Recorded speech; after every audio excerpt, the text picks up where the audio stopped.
Hello, everyone. Good morning, good afternoon, wherever you are in the world.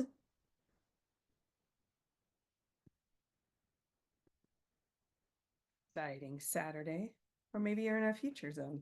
Yeah. Maybe it's tomorrow somewhere. Hello. Hello. Hello. Give everybody a couple more minutes to filter in.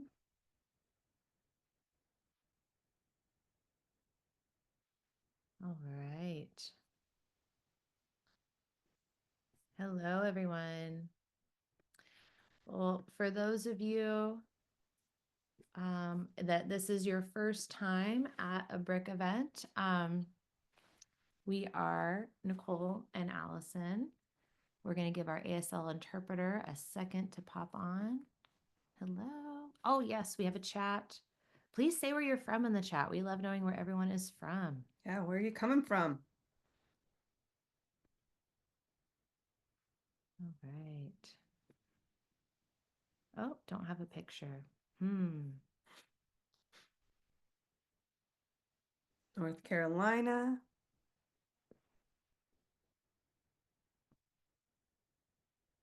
Awesome. And I hope that someone is helping out the ASL interpreter.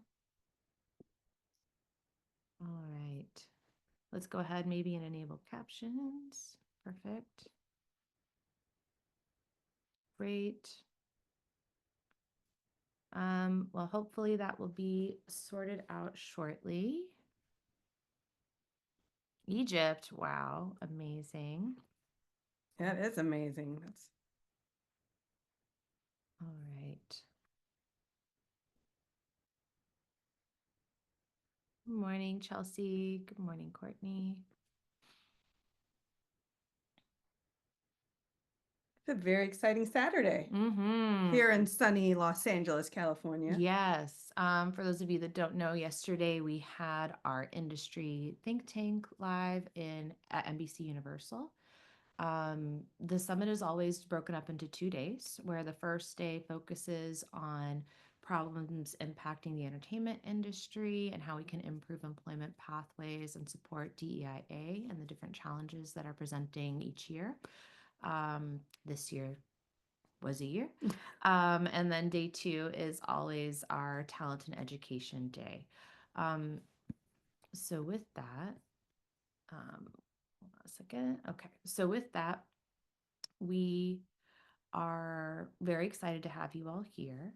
Um, this day really focuses on different portfolio reviews, different educational opportunities. We're going to go through different topics as they pertain to animation, visual effects, and gaming, as well as we'll hear from really like a lot of entrepreneurial things this year. That's been a really big theme. Can you talk to us about what's different with the creative entrepreneur stuff? I think it's a yes and to our industry right now. I think our industry, there's a misnomer that things aren't well, but I actually think, there's so many people I know that are working, which is really exciting. I think it just depends what you want to work on. In Hollywood right now, it's a lot of sequels, prequels, all the equals, and there's also new opportunities that are popping up, like movies like Flow, where indie animation is going to be huge, or there's going to be creative co-ops and people kind of creating together, or there's just more platforms for people. So if you're like, I want to stay in the studio system, amazing. If you're like, I'm a creator and I want to explore opportunities to tell my own stories and my own films, like between technology, these new platforms, I think ingenuity and entrepreneurship from people, like, and also how global we all are. Like we can collaborate like across our world in ways that we haven't been able to do before. So I think it's such an exciting time, where I think change can be scary, but at the same time, change can yield so much amazing opportunity. Absolutely. So we want to talk to you today about, different paths in, and I'm very excited for you to hear from one of the people that I love very dearly, Jackie Jones. I love her too. Yes. So if we could welcome Jackie Jones to the stage. Oh, good morning. Yay. And so Jackie is a wonderful, is her video on, or is this us? Sorry, we're having some technical difficulties with us on our end this morning. Oh, I'm having it welcome, on my Jackie. side too. Jackie, are you able to say hello and tell us about you? Yeah, can you hear me? Are you able to hear me? No? This is Oh, okay. The audience can hear me. I cannot hear Alison and Nicole currently. But if everyone can hear me, I'll go ahead. Yeah. So my name is Jackie. I am currently the Vice President of Creative for the tabletop card game Magic the Gathering at Wizards of the Coast. I lead a team of world-class multidisciplinary creatives who build all of the worlds and characters and stories that have led Magic as a beloved game to grow into a billion-dollar business, which is incredible. I also lead our franchise creative team. So as we look to grow as a brand and as an IP beyond just the card game itself, we're starting to expand into publishing and entertainment. It was recently announced that we have an animated series that's in development with Netflix, which we're very excited about. Yeah, and before joining Wizards, I spent about 15 years of my career working in feature animation.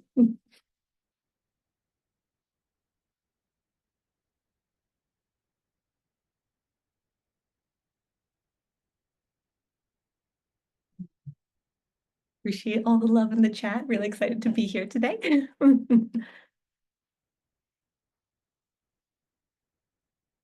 They're just entirely. Hello, sorry everyone. We're doing our best to resolve these Hey, issues. Jackie. Thank you so much for your patience. We can't hear anything, so that's all right. Can y'all hear us at all? Can we get some things in the chat? yes, you can hear us. Oh, Great. It's just us. It's all on us. That's okay. That's how sometimes virtual events go. Cool. This is going to be exciting, y'all. Yes, we're going to be fine. We're going to shift things on our virtual summit to a different location. So Jackie, I imagine that you've just talked about your bio and everything. And I was wondering if we could shift to kind of talking about what it is like to not be kind of the majority in entertainment. In terms of, I was almost a decade into my career as a producer in broadcast and live action before I worked with another female as an equal, let alone as a supervisor. And there's lots of things that happen in that regard from a mentorship standpoint. I was just wondering if there's any like lessons or things that you have learned or what your experience was like, if it was similar to mine or different. Yeah, I think it was very similar, unfortunately, but I do think that things are really changing now, and I'm super encouraged by that. When I started my career and, initially working in film, I studied costume design in undergrad. I started my career in live action before transitioning into animation. When I made the transition into animation, I started out as a production assistant and sort of like worked my way up into like a million different jobs in that industry. But when I started as a PA, there were a lot of women in the studio, in the company, in the industry, but not a lot of women or people of color like myself that were in leadership roles. And I often found that the women like myself were in what were perceived as roles that were women's work, like often the person who were asked to be in the room taking the notes, but not participating and engaging, and not really put in or empowered to be in a position where you had a voice. The expectation is, you're supporting, you're facilitating, and that is very important too. But I think the appreciation and respect for the types of roles that actually make things happen and get things done I think it is definitely changing, but it has taken a long time. I was talking to somebody, earlier this week, and it came up in conversation that like, I'm a woman, I'm a mother, and it wasn't until like 15 years in my career that I had a boss that was a female, that was a mother. And I'm like, that's so sad, but now I feel like so many of my peers are, female. So many of my peers come from different backgrounds. I think even my role that I'm in at Wizards too, I was an unconventional candidate for the role just based off my background. Like I had not worked in gaming before. I think for Wizards and for Magic the Gathering, conventionally, people see it as like a male game, or, it's competitive, it's aggressive. And that's changing too. And, I wasn't a Magic player when I joined, and I just see an openness now and a bigger engagement of really appreciating the importance of bringing in people that have different expertise and a different perspective, and the impact that that can have on the business. I didn't know how to play Magic when I joined the company, but I did have extensive experience in storytelling, in entertainment, coming from, a film background. And I feel like I've been able to grow and advance in my career, in just the past 4 years. I've held 3 different roles, just within Wizards. And I think that comes from having a different perspective. So I'm very excited about where the industry, entertainment and gaming industries are headed in that regard from where it was when I started. Yes. And it's funny because I was the bossy 5-year-old, telling all the neighborhood kids, like, let's go build forts in the woods. Like, I was always very clearly a producer. And even in college, I was told, producers are the men in suits. And so I guess for people that are maybe educators in our audience, like, what are some ways that you can really prepare, I guess, your kids to really like be set up for a career in entertainment? Are there different ways that we can organize our classrooms to kind of reflect a studio or creative setting, like so people can understand their roles sooner? Yeah, I feel like there's so many parts in that. I on one hand, I feel like when you look at the industry in general, and I think, Alison touched on this earlier, like there's this perception of like, oh, it's so competitive right now and there aren't a lot of jobs. And I'm like, I think that is a misconception. I think that there are, jobs out there, but I think the importance of breaking into the industry is really about having a point of view and a perspective, and knowing what you want, and knowing kind of like who you are a little bit, and being open to explore and discover and find that and figure that out. And I think so much of that starts in the classroom setting. I think for me, I spent a lot of periods of time of my, upbringing and childhood, not having any clue what I wanted to be, what I wanted to do, and not really feeling, I don't know, confident in like who I was. And I feel like, I have an older sister who like from birth was like, I'm going to be a doctor, I'm going to do this. And I'm like, how do you know this? I don't know. And I think it wasn't until much later, like in high school, where like I started to have teachers that encouraged me to figure out like what I was interested in and what I was passionate, and then also be able to see that that can be a job. I think it's hard to be or aspire to something that you don't see or that you don't know is available to you. I often tell the story when I was in high school. Again, I was struggling. I knew I really like was drawn to art, but I'm like, that's not a job. Like, okay, like do something. And so many people I hear of like their parents tell them like, oh, like don't go into the arts, or you can't study, film, or you can't study entertainment. Like, no, that's not a real job. And when I was a sophomore in high school, my art teacher at the time brought his wife into school, just unofficially, like, hey, I'm just going to have her come in and talk to the classroom. And she was a fashion designer, and she just showed us her portfolio, and she talked about, like how she got into fashion design, and how that is a career and how that is a job.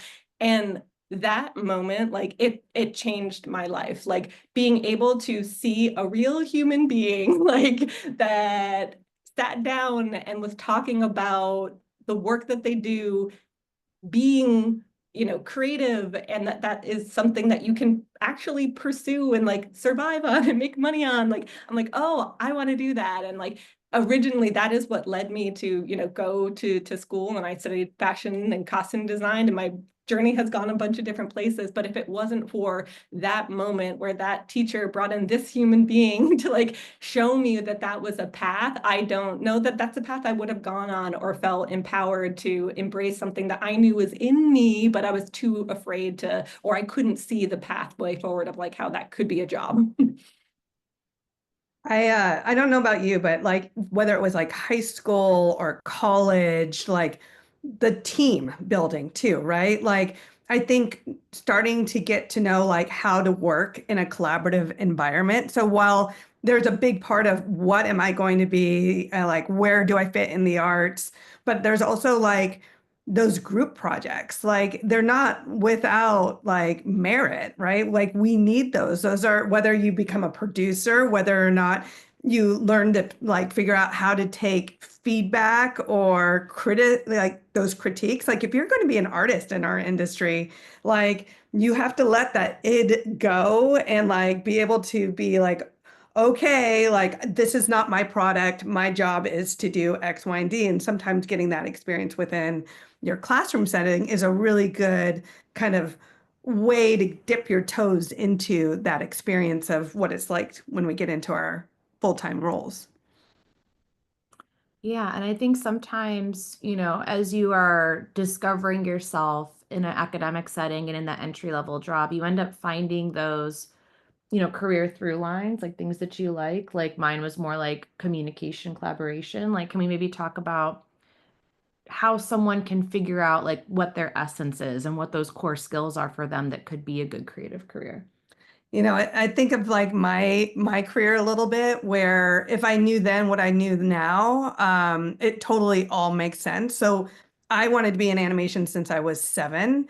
And but I also did retail and sales for a really long time. Now, if somebody had told me creative recruiting was a job, I would have been like what 8-year-old was like, I want to be a recruiter when I get older. But like knowing like that was like a path and like all those different skill sets that I had throughout, like connected. And then you kind of zig and zag. Like for me, I went from going to going to for business, but business of the arts, then becoming a creative recruiter, then development executive, and now a rep. It's like, but knowing like how I'd like to piece together and like support our industry, like it really melded together. Did you notice that for yourself, Jackie, too? Like as you were navigating?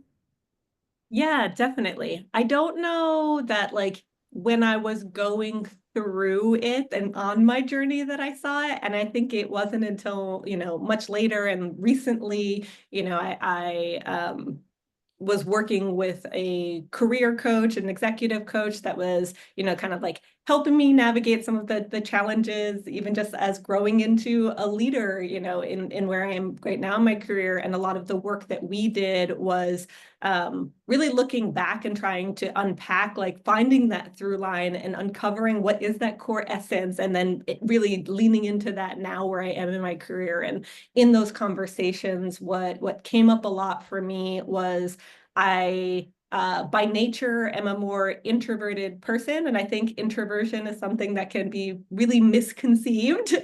A lot of times earlier in my career, I got feedback of like, oh, like you're too shy, or you lack confidence, you need to speak up more. And I was like, I'm not shy, like at all. I am very confident. I just like to, or my natural way of being is taking in information and observing and listening and building ideas and taking all these different things and kind of putting them together, and then formulating thoughts and perspective that I feel very confident about, and I'm like happy to like speak out and share and evangelize. And I think so much of the perception of leadership is often like, you're the loudest person in the room, therefore you're confident, therefore you're in charge. And I'm like, oh, like I hate that. And not that that isn't a natural way, and that's fine, but respecting the fact that that leadership can look like a lot of different ways. And, to your question before about essence, like I think that observation piece and, being able to listen and see and pull together different pieces is something that like has just been inherent for me since a child. I was one of 4 kids in a very loud household, and I was always the one listening and, observing and putting those pieces together. And, I define my leadership style as I feel like I am a harmonizer. I'm able to, collect different sounds that maybe don't go together and pull out the pieces and have them kind of like work in harmony. One of my favorite sayings is that, the best leaders don't perform solos, they conduct symphonies. And I feel like that just like that felt so natural when I heard that. I was like, yes, that's my way of being. Especially I think in creative leadership. I think so much there often is this pressure as a creative leader of like, you're the vision holder, like you're the director, this is your vision. And for some reason, I've always just like cringed at that idea. And I think why maybe that is, as I've unpacked of like, why do I have this visceral yuck reaction when I hear that is, because of my style of leadership, it really doesn't feel like it's my idea. I feel like it's all of our ideas, and it's the idea of the team and the amazing people that I've collected that all have these different perspectives and have these gifts that they're bringing. And I'm just the person who's bringing these gifts together and ideas and like having it come out in something that's greater than the sum of its parts. That's amazing. I was born here. I was born in Los Angeles. Here, you guys don't know where I'm at. I'm in Los Angeles. So I was born in Los Angeles, but I moved to Northern California when I was 10. So I moved away from, the hub of what would be the entertainment industry. Now, this was also 80s and the 90s. So I graduated high school in the 90s, and the internet wasn't what it was. And then I went to school in Chicago. And I think what I don't have and what today the world has is you can actually be anywhere in the world.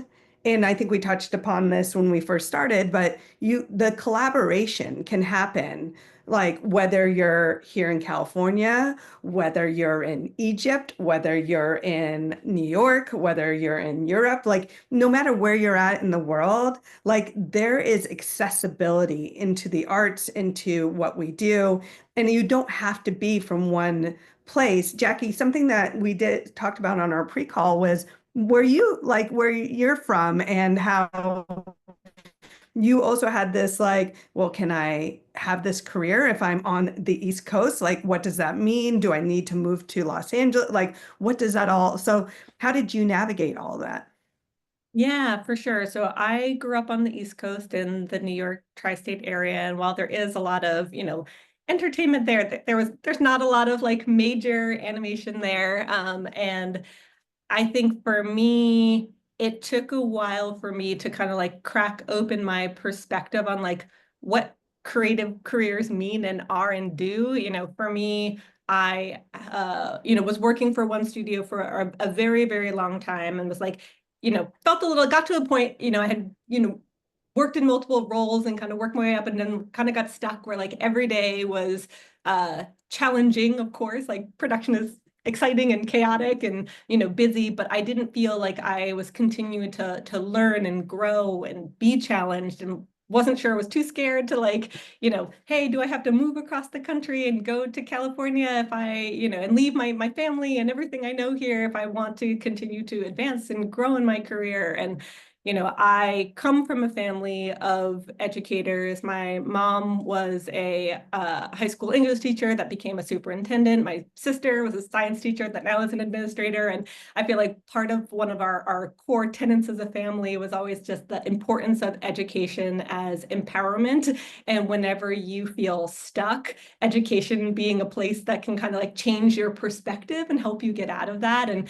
in that moment in my career, and again, I had been working for, about 10 years at that point, rather than like giving up, I decided to go back to school and get my master's degree. And that, I think, was the unlock for me of really seeing the power of creative work in so many things, no matter where you are and what you're doing. I was working in animation at the time and, film, but when I went back to school and was learning all of this content, everyone in my program was also working full time and in all kinds of different industries. And I think seeing how we were all learning the same content, but had ways of applying that to what we were all doing in our professional lives, whether it was in advertising or whether it was in sales or whatever it may be, being able to your earlier point, being able to, take the idea of like collaboration and creative thinking. I think so much of creativity is about storytelling, right? And storytelling is a part of how humans, we communicate with each other. And that shows up in literally every industry. And so I feel like there's so many options out there if you're just willing to kind of be unconventional in your thinking. I 100% agree with you. And, there's so much more of a yes and to all of like the navigation of a career, even more so than when we all first started. And I hope everyone is taking advantage. I mentioned earlier, I'm talent reps. I rep writers and directors and animators, and everybody is here in the United States. Everybody is kind of worldwide, and I see the collaboration between different groups. And some might be here in the US, some might be in Europe, some might be in the Middle East. But they're all touching points. I have clients in Australia, and sometimes you have time zones challenges, but people work it out, and sometimes it can work in your benefit. So if you're working like here in the US and you have a studio or collaboration in Australia, it's like when you wake up, all the work is done. If you launch them, like there's some magicalness to it. So I love how technology has brought us closer together. And also we don't have to move. Now, if you want to move, sure, do so. But I also think there's some really exciting opportunity in different states and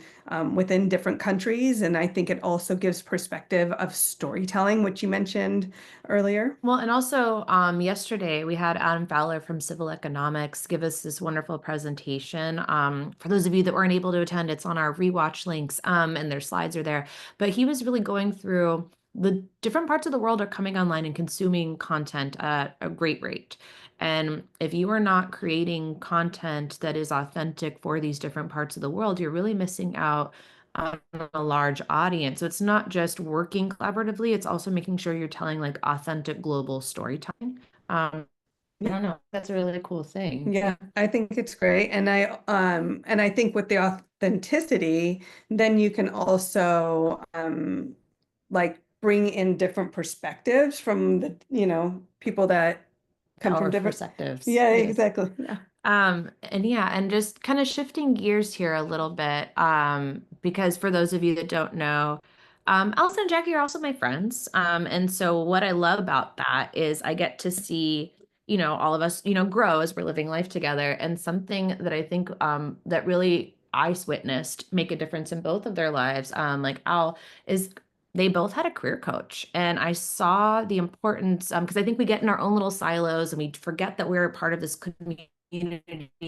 and we have a career coach. I don't know. Would you want to talk about that? Yeah, so we all have our life things. I had cancer twice, and during my second one, I had a career coach, and she allowed me.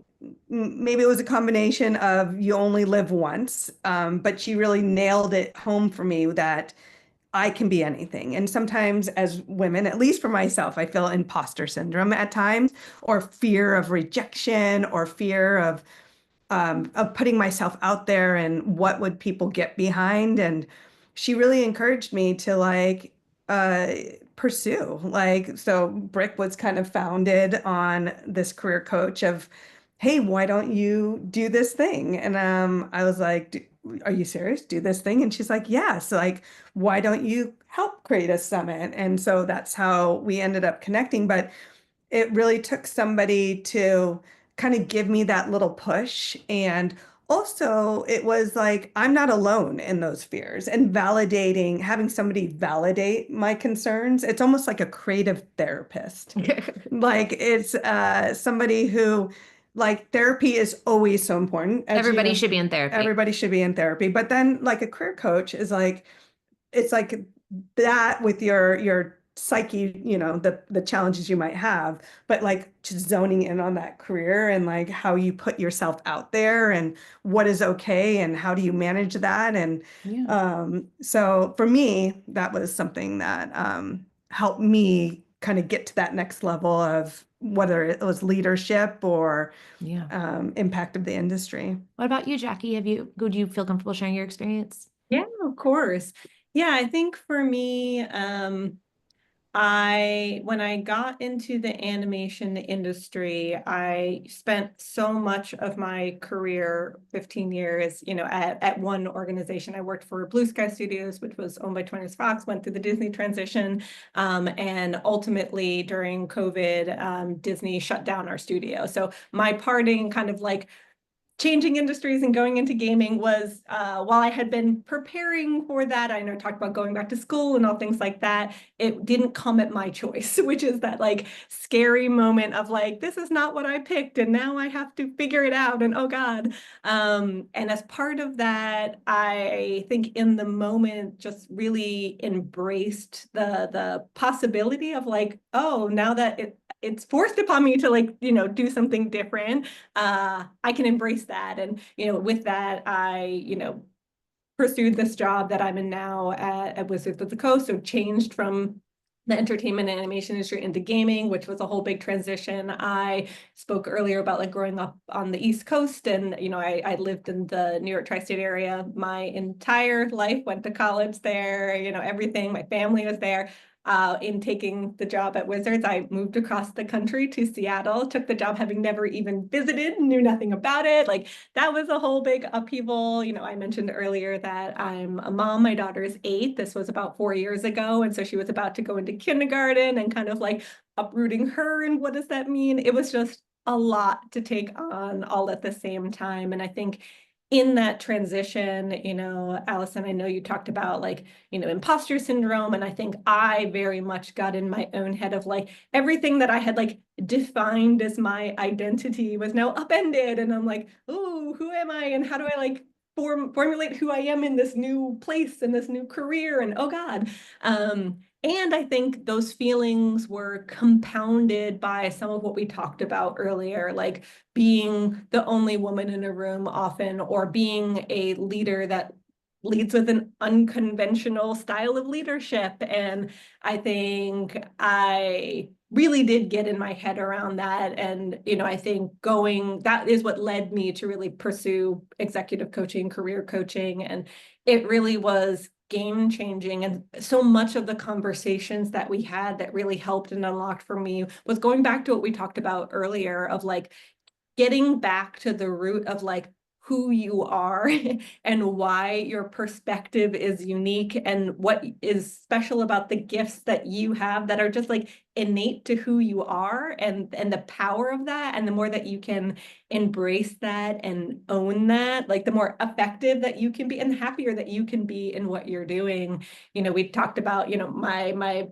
feeling of, you know, identifying as a harmonizer as like one of my natural gifts. The other one that came up a lot of my coaching conversations was water. So I grew up as a competitive swimmer, like a lot. I spent whatever 4 to 6 hours in a pool every single day of my life, you know, from age 4 to 17. It was a lot. Like that's a whole nother talk.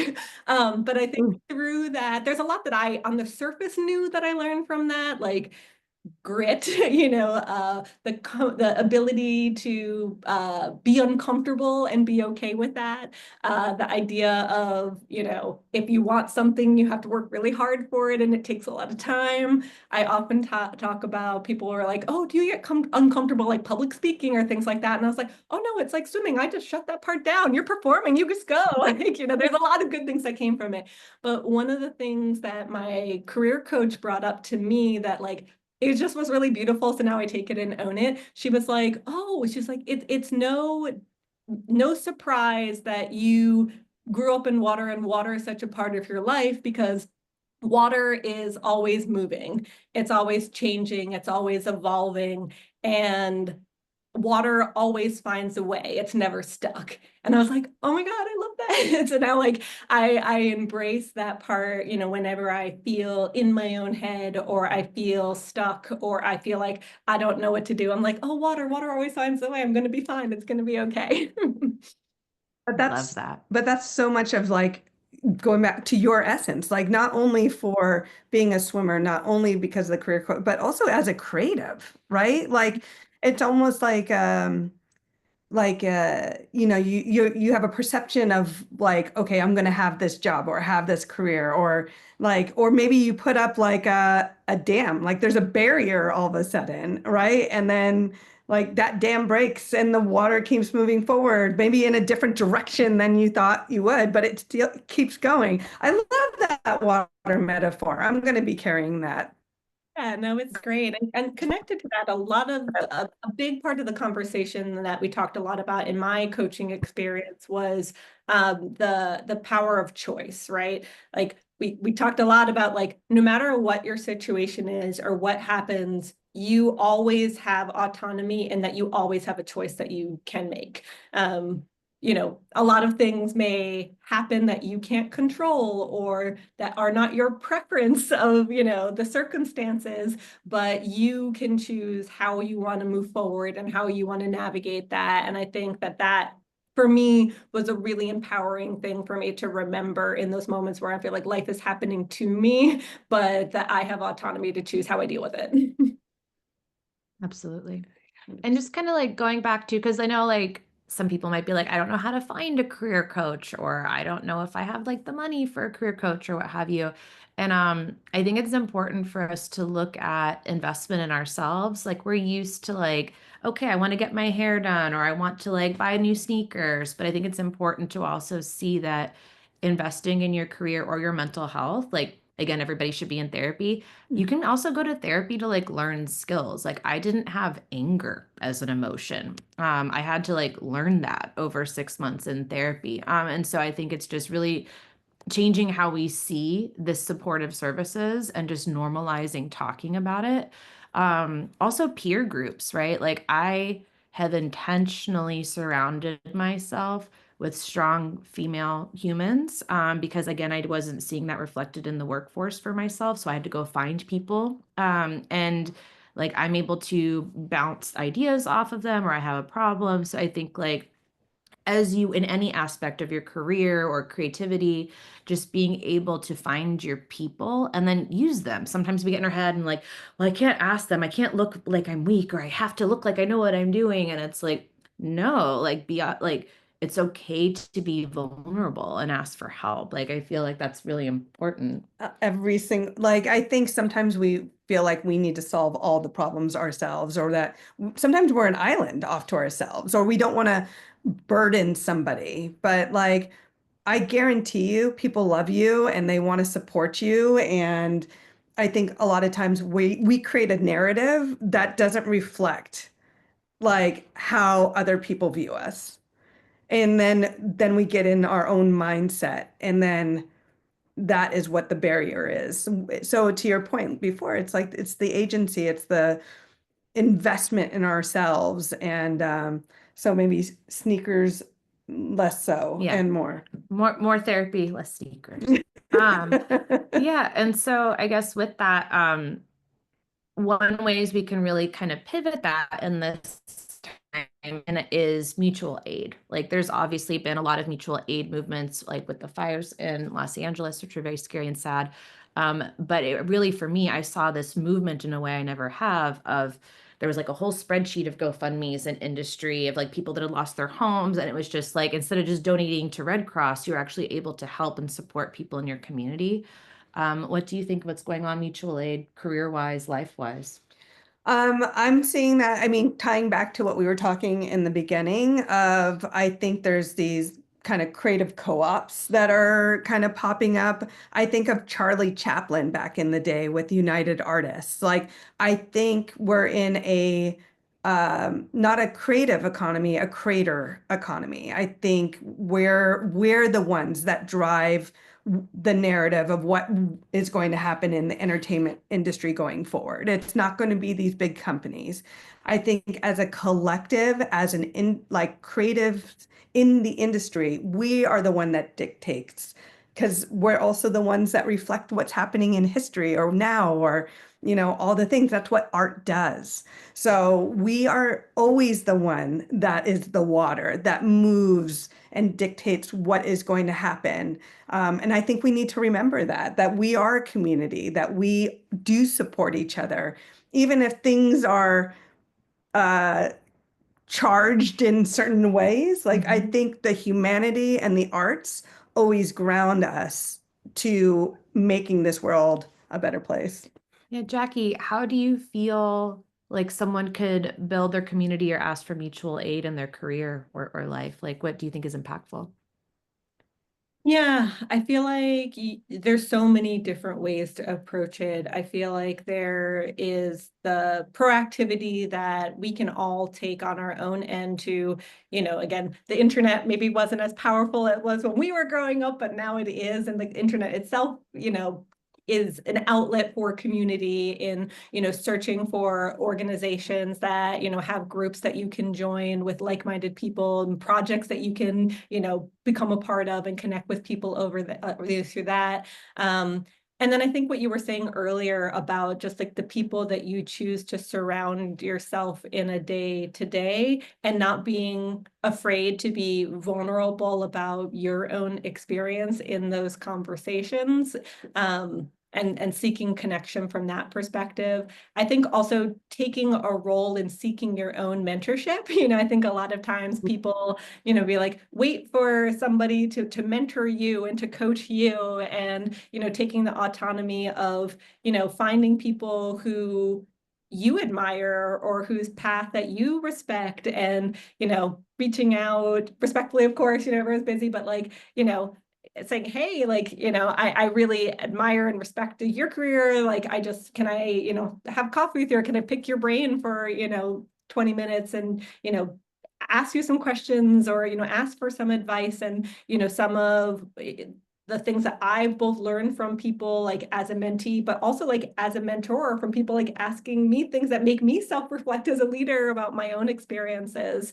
I think there's also the connections that you build along the way and take with you. I talked about, the traumatic experience earlier that I had in like Blue Sky closing, and it was a community that I was so deeply a part of for so much of my life. But I think the beautiful thing that came out of that unfortunate incident is like, I feel like I know so many people who have gone on to so many different things across so many different places across the world. I'm like, oh, I have friends and connection and community now across industries. I have so many people that I've worked with in the past, even if it was lightly we were connected, that reach out of like, hey, you made the leap from, entertainment into gaming. Like, can I hear about that experience for you? How has that been?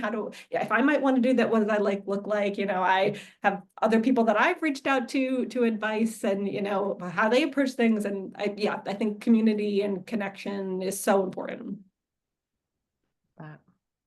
Well, it is 9:45, so we wanted to give the opportunity for Q&A. So if you have any questions, feel free to use the Q&A function in the webinar for us at all. If not, we're happy to keep vibing, but we just always like to make sure that there's room for questions. And then it could be anything. It could be like, hey, I'm stuck in my career. Maybe it's like, how did you move? Whatever it is, like, we want to hear from you. So happy to answer that. Yeah. Yeah. Well, do you want to just kick us off with another topic, I guess, and while people are thinking about it? Yeah. So I think it's like I think about all these careers, and kind of career coach. My job is actually a big part of career coaching. Different artists, different types of creatives. And going back to something you said earlier, Jackie, is like the agency part. I think sometimes we forget we do have agency. And so I get a lot of like, so I'll say, here's the things that you need to do in order to be successful. Like these are the things. So either you can take that information and be actionable, or you can continue making excuses, right? So I think we are the keepers of our own destiny. There is no magic. We always talk about manifestation. And to me, manifestation is really just having a really clear, precise idea of what you want and then being able to articulate that out into the world. That said, sometimes you can manifest too many seeds and they can all hit at the same time, and happens. you are stuck in like this manifest. So also knowing when to walk away from things that you have Yeah. manifested. Healthy balance, going Yes. back to making sure. But I think like making sure that you are the one that is taking control, that you, yes, and you're not pushing it or blaming others for the thing that's happening, whether it's environmental or other humans. Like it's really you that drives. So we do have some questions. Thank you very much. Let's see.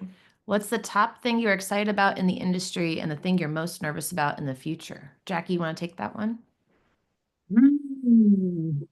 I think the thing that I am most excited about in the industry, I think is a little bit of what we were talking about at the very top of this meeting, of like the face of the industry changing, the content that is being created, being content that is more representative of the broader audience that's consuming it, and the people behind the scenes being part of creating that content, having a wider diversity of perspectives, and how those things feed into each other. I'm excited looking at, who my peers are today and the variety of perspectives versus who my peers were and the variety of perspectives when I started, working 20 years ago. I think I'm just excited, to see how the industry is changing in that regard and really embracing the importance of diversity in that regard. Love it. We have a question about how do you find a career coach or a creative recruiter about to graduate, looking for opportunities. Whether you're, what type of industry, obviously there's LinkedIn. Something that I always tell people to do is kind of like what I do as if I'm recruiting people in general, which is kind of a reverse recruiting thing. So sometimes it's not just about career coaches or recruiters, but it's about connecting to your community of the job or career that you want. So if you go to IMDb, you look up who worked on maybe your favorite recent movie, you look at those credits, you find the artist, then you cross-reference that with maybe Instagram or TikTok, and you go to their DMs and say, hey, I'm such a huge fan of your work. I am aspiring artist that is on the same trajectory of what you have become, and I would love to take you for a coffee and ask you questions about how you got there. Like people love to talk about themselves, so you just have to be very specific about and target about what you want to get out of that conversation, and you have to be the one guiding it. But I think the first thing that you need to do is target a few humans that you really admire and start there and reach out to them and be genuine and be mindful of their time and really guide it. Yes, and if you want to be in games, you should go to GDC and meet all the people in games. Going to Yeah. conferences and meeting people in person is important. Yeah. All right. Jackie, for someone new grad, that is having a challenge landing a job when competing with professionals laid off for the same job, what are some advice we might have for a person competing with the market? I think that's a hard one for sure. I think it comes back again to really spending time understanding what exactly it is that you want and who you are. And in a competitive environment, I think there's the difference of like going in an interview and being like, I just want a job and I've learned about this and that's what I'm going to do and whatever, versus being able to really speak towards why you are pursuing this, why you personally and the things that you bring to the table. And again, we talked about essence earlier. What is unique about your perspective? And sometimes that doesn't necessarily come from, I've done this job this way before. You know, I think we talked a little bit earlier about my transition from working in animation to gaming, and I was a very unconventional candidate for the job that I was applying for. And, you know, I think at the time it easily would say like, hey, was I the most qualified on paper versus other people who literally have had done that job? Probably not. But I think what really gave me the edge in that was being able to really speak to the perspective that I bring to the table, and, you know, what the impact that I could make based off of the experience that I've had and the perspective that really gave me that edge. Absolutely. To piggyback on that and to answer the next question, what's the most important thing to keep in mind when attempting to break into a creative industry?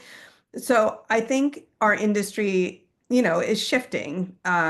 There's maybe in the jobs that you've always wanted, maybe there's less. So like, where else can you look? Like, it doesn't have to just be the big studios. It can be, started writing for the car company's production company. So there's a lot of like other companies that are getting into the game right now that are outside the traditional means. So it's like, what is your skill set? And it's all about building onto your portfolio. So I like, don't turn down opportunities, be open-minded to what those could look like. And don't limit yourself to, I'm only going to be a storyboard artist at this studio, or I'm only going to be an animator if I can work here. I'm only going to be a game designer at, you know, X. So it's like, broaden your horizon. I would love to take Stella's question. Do you have any advice on combating imposter syndrome and rejection as an artist in animation? It's hard not to take rejection personally when your art was a big part of your personhood. Thanks.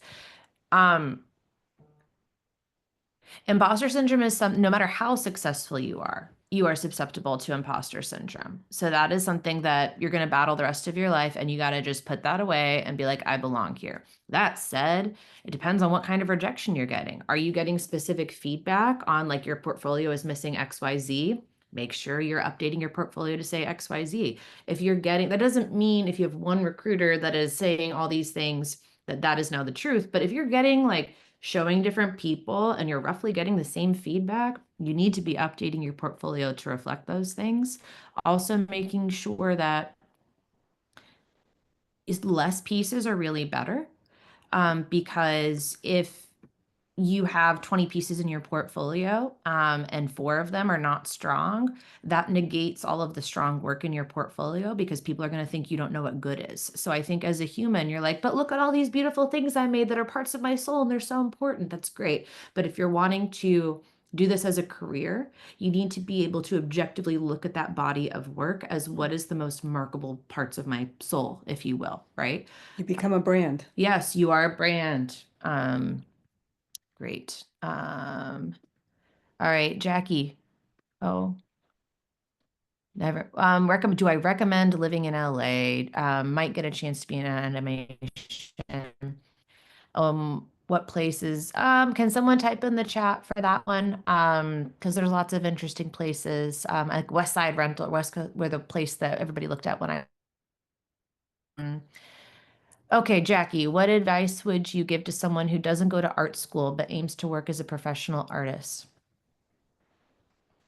I think there are so many different ways to learn and to be mentored and to, again, grow your perspective, whether that's, you know, just generally or creatively.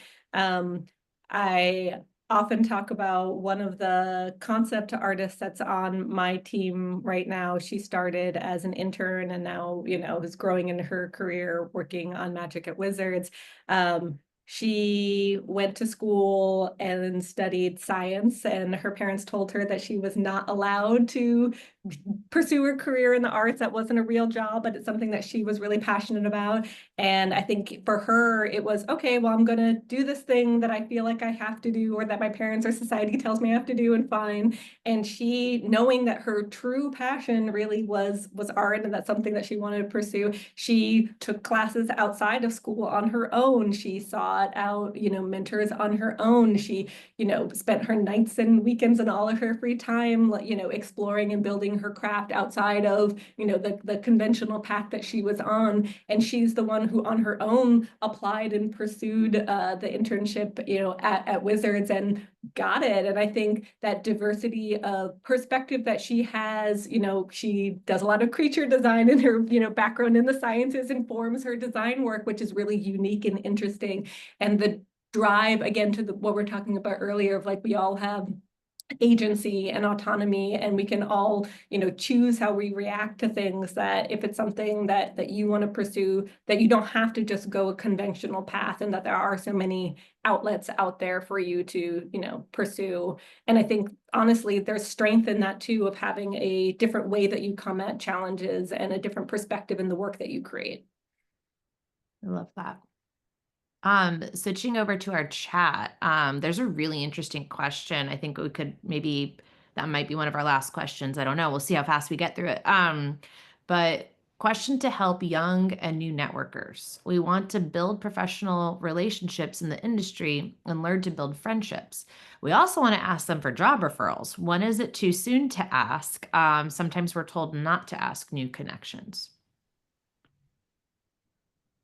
I think in the end, really seeing connections not necessarily as transactional of what you can get out of it as the end result, but what you can get out of it in, I think, like, again, shaping your perspective and shaping that. I think that there's so much more power in really engaging with someone because you want to learn from them, as opposed because you want something from them. And, I think there's nothing wrong with, hey, I see this job opening, I have applied for it. This is why I feel like I'm really qualified for it. This is why, I'm a great candidate for it. Like, do you have a suggestion of somebody that I could speak to about this, as opposed to like, hey, can you get me this job? Or like, hey, I see you work here. Like, can you pass along my resume? Like, I think there's the difference between I want something from you versus I want to learn from you. I also think sometimes acknowledging the relationship, like, hey, I know that, I just reached out to you. I am really curious about your career. Like, I really admire, but also like, these are my aspirations, like no pressure at all. Like just being like observational with how you approach the conversation versus demanding like they do something for you, because nobody owes you anything. Yeah, and I think the amount of like effort and research that you put into that engagement, like, if you put yourself on the other shoes and like, hey, like I'm getting 10 emails from random people who, want me to help them get this job. How is your email going to be different? Like, what research have you done about this person? What is it about their perspective that you actually want to engage in? Like, why are you really a good fit for this? And like, sharing that thoughtfulness in your approach, as opposed to like, hey, I see you work here, like help me get this job. Yes. Totally. Well, thank you so much for talking with us, Jackie. We appreciate you. Thank you all for bearing with us as we figured out the limits of the Wi-Fi in this location. But we hope you all have a great rest of the day, and please check out the rest of our programming. We've got some fun things happening. At 10, we have the future of the industries, great report with Adam Fowler, Civil Economics, along with Alison Frenzel and Gustavo Herrera from Arts for LA. We have Roblox, if you want to learn how to use games for educational use, and we have DreamWorks Careers in Animation. But thank you all, and see you online. Bye-bye. Bye.